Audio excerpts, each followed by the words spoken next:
North Pinellas County versus South Pinellas County. Which one is better and which one will you like to live in? Hi, I'm Mark from the Fazzini Group, and we make these videos every week so that you can make better buying decisions when you're buying in the Tampa Bay area. And I run a real estate team. We've helped over 3,000 clients over the years, and we'd love to help you. If you have any questions about what areas to look for, how to buy a home, how to sell a home, we'd be happy to help. Just reach out to us at the number below or via email. We'd be happy to help you. So today we're going to talk about Pinellas County specifically, and we're going to look at the north versus the south areas because there's a big difference. If you're moving from out of state or from Tampa, there are some pros and cons to each section of Pinellas County. And we're going to kind of generalize here the different areas and just give you some of those tips on which one is better. If you're thinking of moving to the Tampa Bay area and looking to live more coastal or just want to live in Pinellas County specifically, then you probably are debating between being in North or South Pinellas County. So in this video, I will break down the pros and cons of each to help you decide which is right for you. And we're going to compare the location, the lifestyles, the conveniences, the amenities, and the housing in each one. And if you stay to the end of the video, I'll explain who North and South Pinellas County is right and wrong for, and why you may want to consider one over the other. Okay, so starting with location, let's talk about South Pinellas first. There are definitely some nice perks to South Pinellas. For one, you can get to downtown Tampa quicker if you have access to the Franklin or the Gandy Bridge, and Tampa International Airport is only about a 30-minute drive away as well, which is convenient for travelers. Also, in South Pinellas, you have closer access to amazing beaches, many different venues, malls, and restaurants. We're talking St. Pete Beach, Clearwater Beach, Tropicana Field, downtown St. Pete, the list goes on. Now, a potential negative is that there's more congestion on the main highways like I-275 and Veterans Expressway, but that's the trade-off for having everything right there at your fingertips. Next, let's talk about North Pinellas. One thing I love about North Pinellas is just an easy drive to some of the most pristine Gulf beaches and islands like Honeymoon Island, Caladesi, and Anclote Key. The smaller highways like Alternate 19 also keep communities relaxed, and you're surrounded by gorgeous parks and nature preserves with access to fishing charters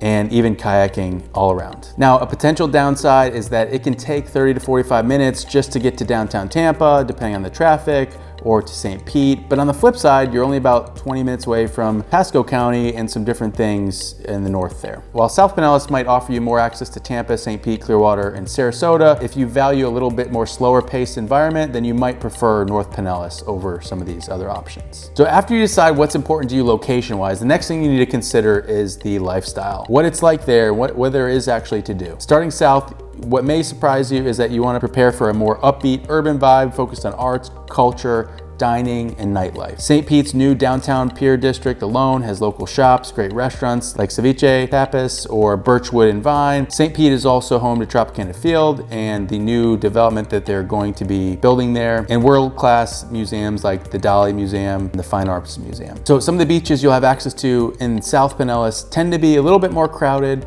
like St. Pete Beach, for instance, but they are world famous for a reason. From St. Pete Beach to Clearwater Beach, you have plenty of options and you have many different ways to go about a beach day. Now up north, the pace is a little bit slower and focused on more nature and different options. For water lovers, Honeymoon Island offers kayak trails through the mangroves. It's really cool. There's quiet beaches like Fred Howard Park and Sand Key and Eagle Point are perfect for families. The beaches up in North Pinellas tend to be a little bit less crowded, so you really get that undiscovered, more natural feel. But there are some perks, like in the lively downtown of Dunedin, you have over 200 small shops, tons of local craft breweries like Dunedin Brewery, and great restaurants like Pisces or The Living Room. And there are other areas, there's great local boutiques and breweries and mom and pop eateries all over Dunedin and Palm Harbor and Safety Harbor or Oldsmar. All these areas have so much charm. And events tend to be smaller, like local festivals and fairs, so you won't be as overwhelmed as maybe some of the things that are going on in South Pinellas. We feel like part of North Pinellas is perfect for those wanting to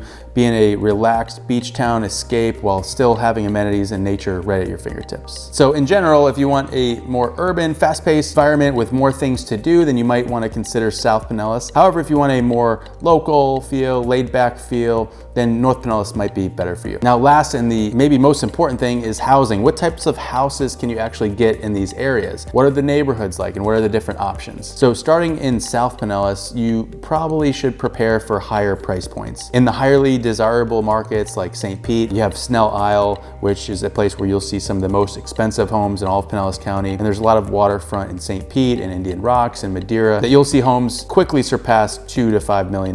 Now, a lot of the more modest areas in South Pinellas, you'll find that some of the homes are smaller, maybe with smaller lots, but they still tend to garner a very high price point. They're generally older and feel less like a suburb and more like city living, but there are some pockets of South Pinellas where you have very nice suburb areas, neighborhood feel, but there's just a little bit less than maybe up in North Pinellas. Some of the pros of this is that there are a lot of people trying to be closer to the nightlife and the action, so there could be strong appreciation potential. Some of the main cons are that you might have higher costs and you're gonna have a bit more tourist traffic in peak season. Now, up north in North Pinellas, you have more suburban living. Home prices here tend to be more affordable, averaging between 400 and 700,000. Areas like Palm Harbor, Oldsmar, Dunedin, they offer more value potentially and great appreciation potential as well. In some of these desirable areas, depending on the neighborhood, you'll find homes from 400,000 up to $1 million plus, and you'll see this across the board throughout Pinellas County. And in general, North Pinellas, you're gonna find more